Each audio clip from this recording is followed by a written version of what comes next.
ආයුබෝවන්. ඔයා මේ වෙලාවේ ඉන්නේ ගොඩාක් දුකින්ද? ඔයාගේ පෙම්වතා පෙම්වතිය තරහ වුණු නිසා? තව කෙනෙක් ඔයාට බැන්න නිසා? එහෙම නැත්නම් ඔයාගේ යාළුවෙක් තරහ වුණු නිසා? ඔයාගේ ආදරණීය සහකරු හරි සහකාරිය හරි එක්ක අවුලෙන්ද? හැමදේම දමලා ගහලා යන්න හිතෙනව නේද? අම්මෝ, දුක තරහ ආපු වෙලාවට ඔයාලා වගේම මාත් එහෙමයි. ඒත් පොඩ්ඩක් නවත්තන්න. මොකක්ද? ඔයාගේ හිතට දුක දෙන එක. මගේ හොඳ ළමයි, ඔයාලා චුට්ටිත්තක් ඔය හිතන හැමදේම නවත්තලා ඔයාගේ ඔය ලස්සන හිත ගැන හිතන්න. කෙටියෙන් කිව්වොත් ඔයා චුට්ටක් ඔයාගේ මනස හිත ගාවට ගේන්න. මනසින් හිත දිහා බලන්න. මන් දෙන්නම් ඔයාට තප්පර 5ක්.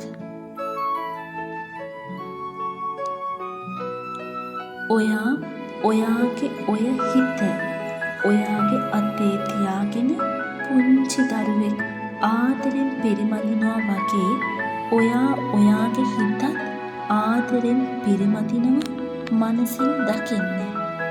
දැන් එහෙම ආදරෙන් පිරිමදින ගමන් මෙහෙම හිතන්න.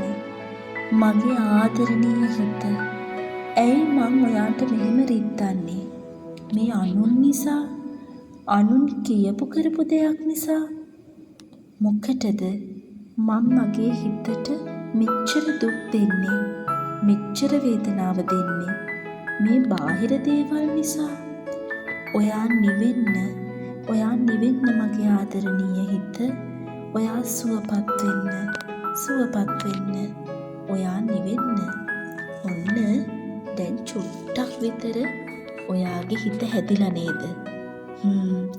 දැන් ඔයාට කරන්න තියෙන්නේ ඔය නිවුණු සැනසුණු හිත පරිස්සමට තියාගෙන ඔයා ඉන්න තැනින් පොඩ්ඩක් එළියට යන එක.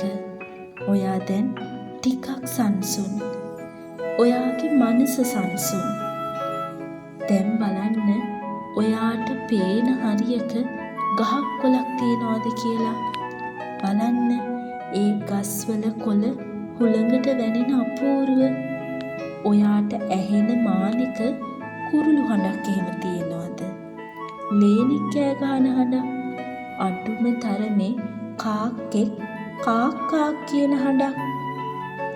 එහෙනම් මේ වීඩියෝ එක පොඩ්ඩකට නවත්තලා ඒ සද්දෙට හොඳට කන් දෙන්න.